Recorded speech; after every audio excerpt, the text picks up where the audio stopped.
Hello everybody and welcome back. Thank you very much for joining me. 2 golf ball sized red eyes. And what spooked those deer? Tonight we head back to Staffordshire and to a wealth of Dogman and red-eyed creature reports. Many of our witness reports here at BBR come in from people driving the roads.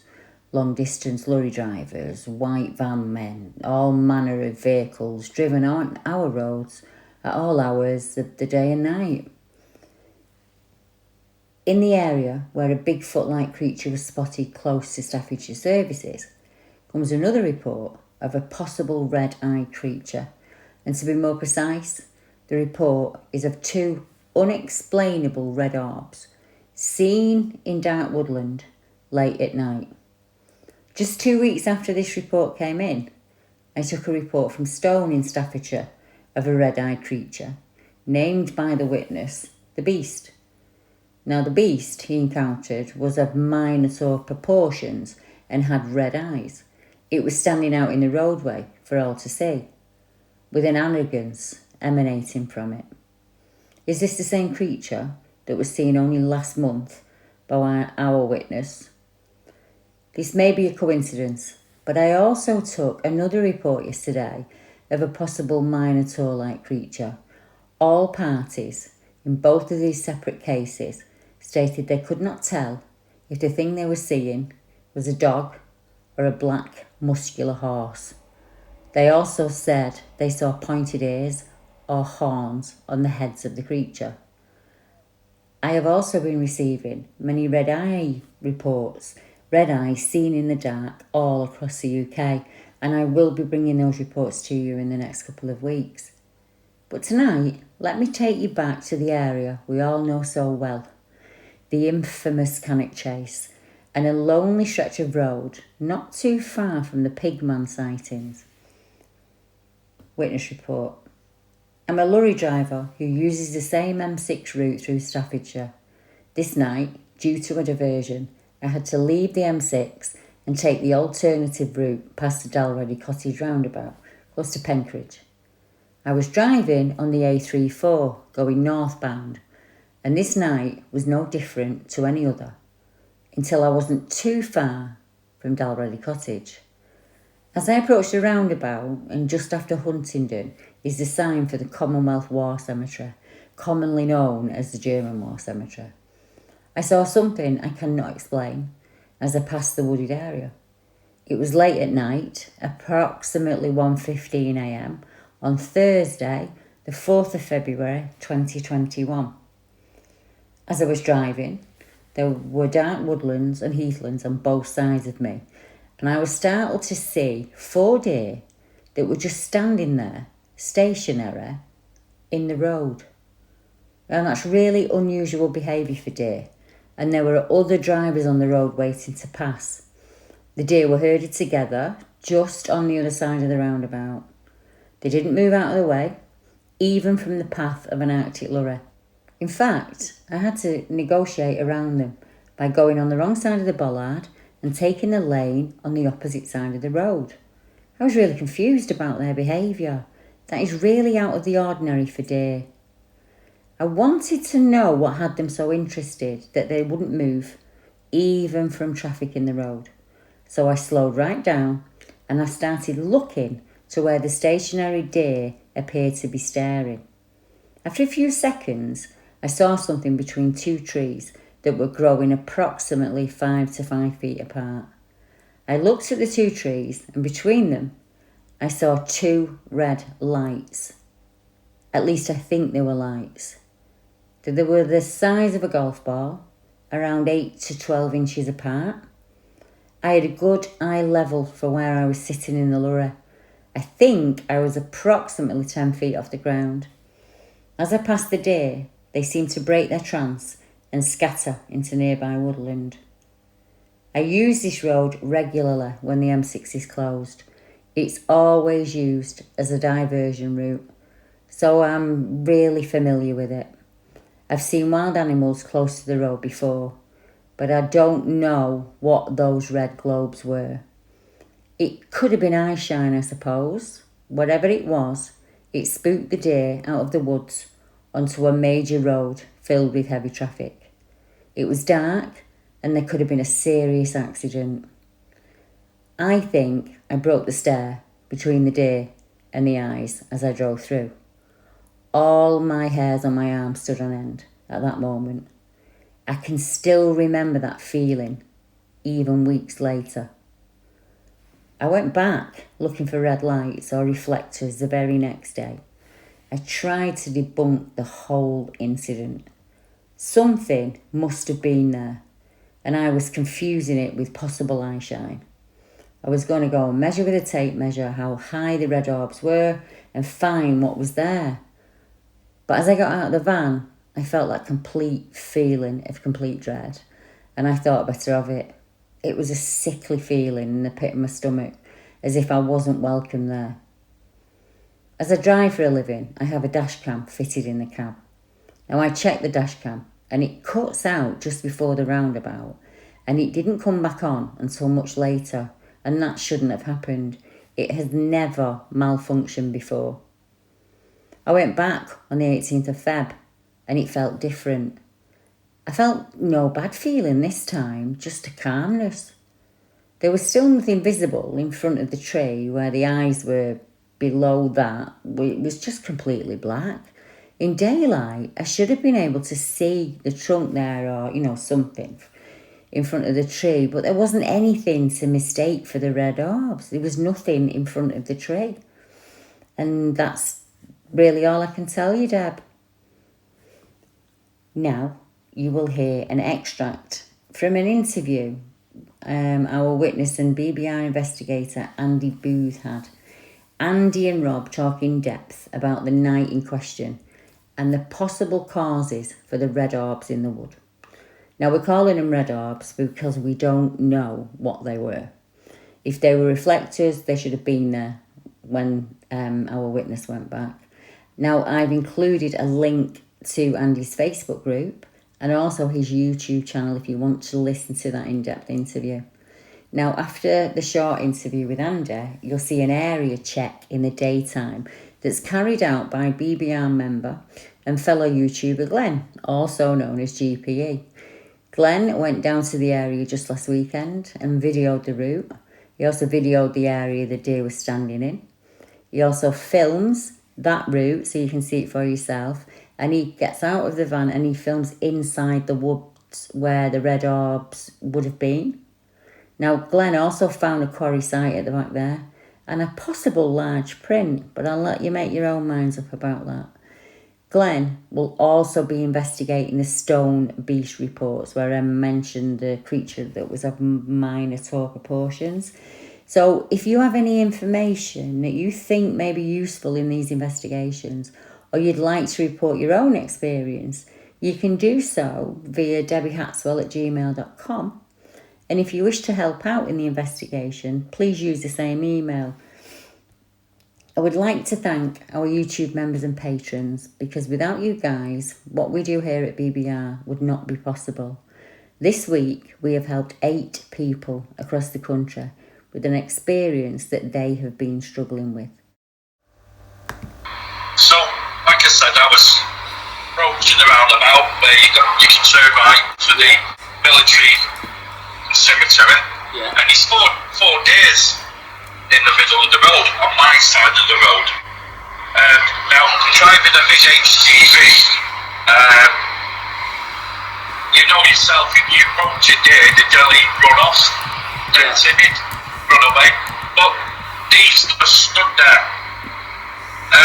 So now, what I had to do is navigate my truck around the opposite way from the roundabout, because these deers didn't want to move.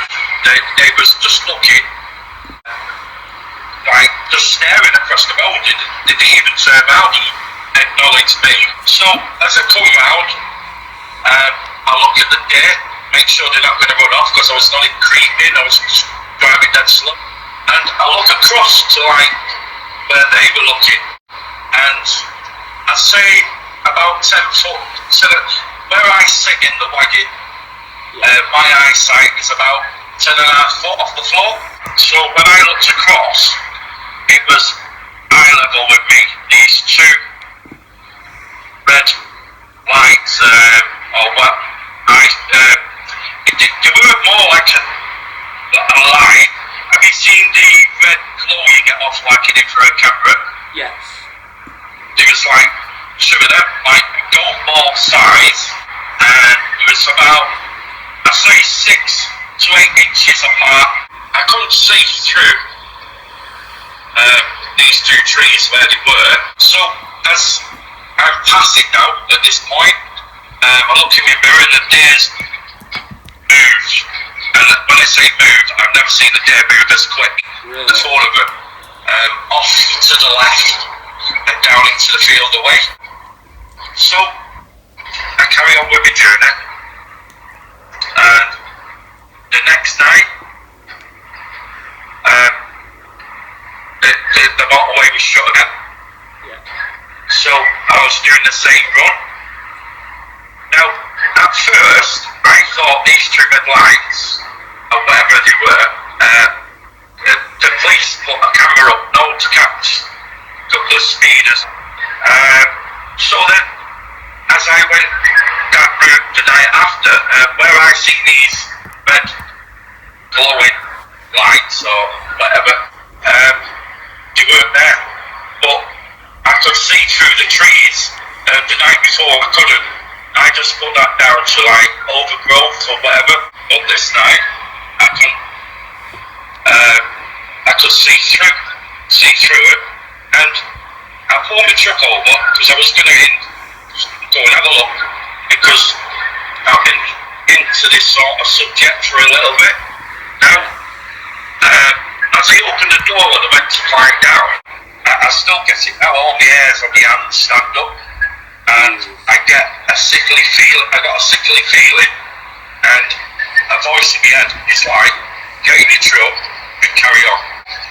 I have been down that way since, and I felt as calm as anything.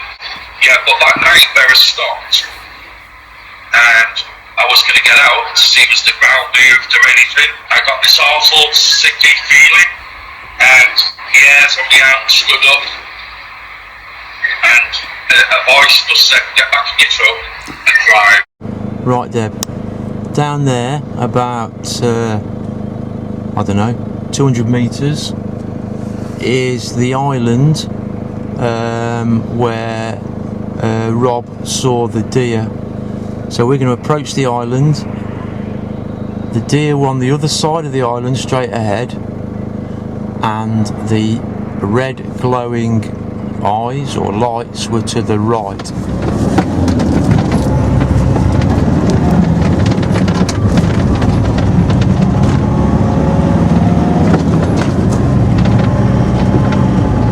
So I can just see the island up ahead, and there's cars starting to brake. So he'd have been another 4 foot up from me because I'm in a van, but it's not 10 foot up.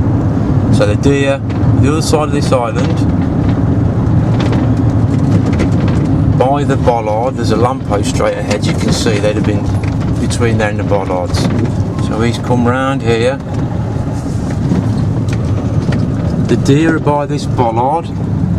He's had to go onto the right hand side to pull round here, and then he's looked up there, and somewhere between two trees are the lights. So I've got a car behind me, so I'm going to go back, turn round, and then I'll get out. So now I'm just going back the way we came. So the deer, after the lorry came towards them, they run down into this stuff on the, it would have been the left, but we're looking at it now obviously on the right, and there's a lot of heathland there and some woods. So yeah, they'd have run down here on the right hand side, but he saw the red eyes over in this on the left here. He did mention what he thought was an old garage or something, and there is a structure or some kind of old building here, or wooden structure there, you can see. But I'm going to get out anyway and have a proper look. Right, so I'm at the island. Would have come from here. The deer would be over there by the bollard, looking, I presume, to the right hand side where we can see that bit of woodland there.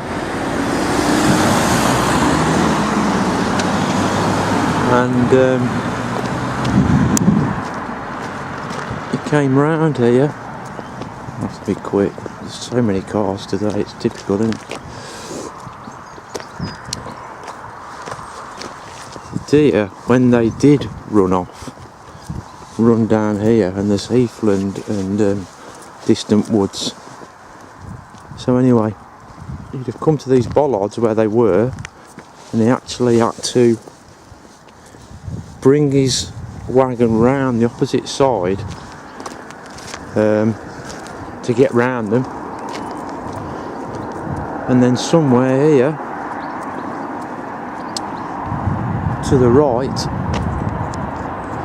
were these two glowing lights. It's very difficult to know which two trees they were between. It does say trees, I think, between 5 foot apart. You can imagine his head height was a lot higher. I know from looking at Google that there's an old quarry there.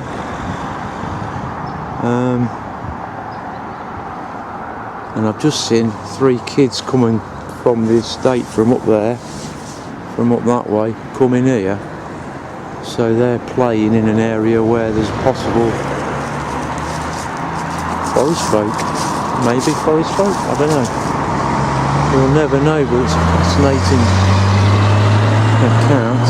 And then it does mention, I didn't know whether it was an old garage or an old farm building, but it did mention that it was somewhere, well, he noticed that structure there, let's put it that way. So I'll have a quick nose in there, but having a look earlier, I didn't really see a great deal instantly. But I'll get over that fence and have a look anyway. Right, this is the woodland behind, or where the lights were seen. There's that structure that he was on about. So there's the bollards through there, where the deer were. Having a look round here, I can't see any deep impressions or footprints. It's quite dry underfoot, and trying to find the exact position is very difficult where these lights were seen. There's a deep impression there, actually, looking at that now. Don't know if you can make that out. Be your heel there. That's quite big, that is, actually, and that's quite flattened down. Heel there. Right foot possibly, big toe there. Let's try and put my foot in there in comparison.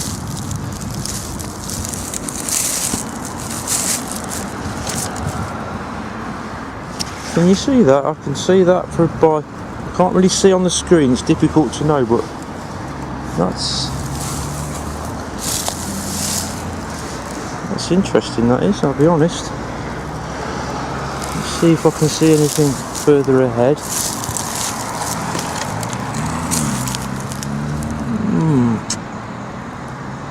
Again, maybe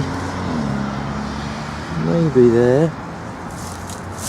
But anyway, that one was interesting.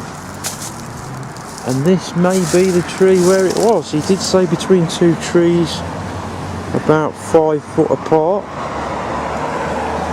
That's about 5 foot apart. It's quite flat down here. Nothing obvious. I wonder if this is the spot. Anyway, fascinating. I mean, all that there is woodland, and then that just goes on to the chase. There's a quarry down there, and that's where I saw these kids just get down. You always worry about kids and quarries, don't you? Anyway, it's obviously not somewhere we should be, but you know, we do as we have to. But yeah, nothing stands out. I can't really get down there. There's a house to my right, and the people are out, and there are signs everywhere.